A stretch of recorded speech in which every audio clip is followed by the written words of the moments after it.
Hi there, it's Michael Ackerman coming to you from Seattle, Washington, where I am a realtor with Coldwell Banker Bain. Today's video blog is called All Agents Are Not Created Equal. And what that means is, if you're a buyer who's looking to buy a home or a seller who's looking to list their home, it's a really good idea for you to do your due diligence and interview a couple agents or brokers for the position. Now, if you don't know any agents or brokers, and the reason I'm saying agents or brokers is in Washington State, we're called brokers. In other states, we're called agents. And I'm not sure where you're watching this from. So if you're in Washington State, I'm a broker. If you're in another state, I'm an agent. But we're going to use both for clarity. They're interchangeable. A lot of people may or may not know people working in the real estate industry. So rather than just going online and just trying to pick someone at random, it's a really good idea for you to talk to family members, coworkers, friends, neighbors.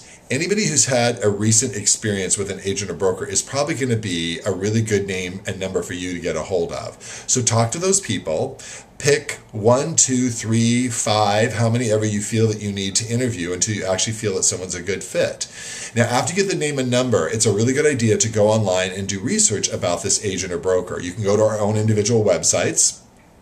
The best thing to do is really to go to any number of online review sites. Yelp, Zillow, Trulia. There are any number of websites that you can go to, real estate sites, where you can read what people have posted about their experiences working with that particular agent. This is really, really useful. It's kind of like Angie's List to find a plumber or an electrician. These sites will help you kind of decipher who you want to interview as far as being an agent or broker.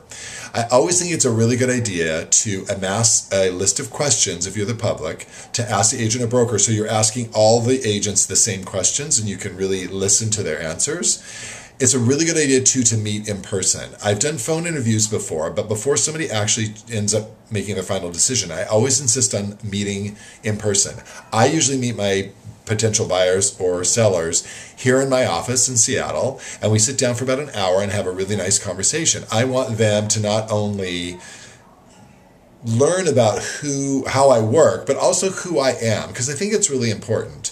Somebody may do a really good job, but they may not be the right personality fit, and vice versa. I think you want to find somebody who does both. As a buyer's agent, you want to find a broker and agent who works in the price range, in the general area that you're looking, or areas. And as a seller, if you're hiring a listing agent, you want to hire somebody who's going to do a bang-up marketing job on your home, have them show you their marketing program, and really pick somebody whose marketing level fits the quality of the home you're selling. That's really important.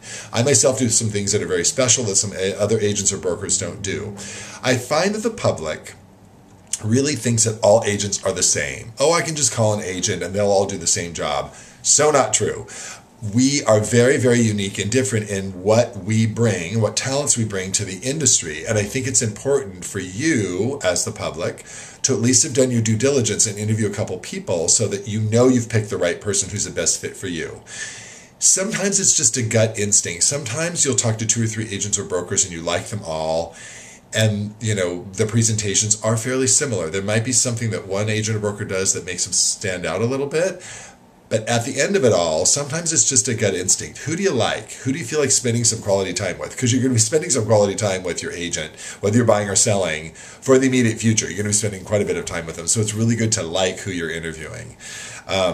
Again, it's a subjective choice, and I think you'll feel really good if you do your due diligence about picking the right agent or broker. Instead of just picking one out of, online or out of the phone book or wherever, I think it's really great for you to flesh that out. You have a choice, and I think if you do interview a few, you're going to pick the person who's going to do the best job for you, and it's going to be a really, really good experience. If you have any other questions about real estate in general, feel free to email me anytime at michaelackerman@cbbain.com. And do remember, it's all about the connection.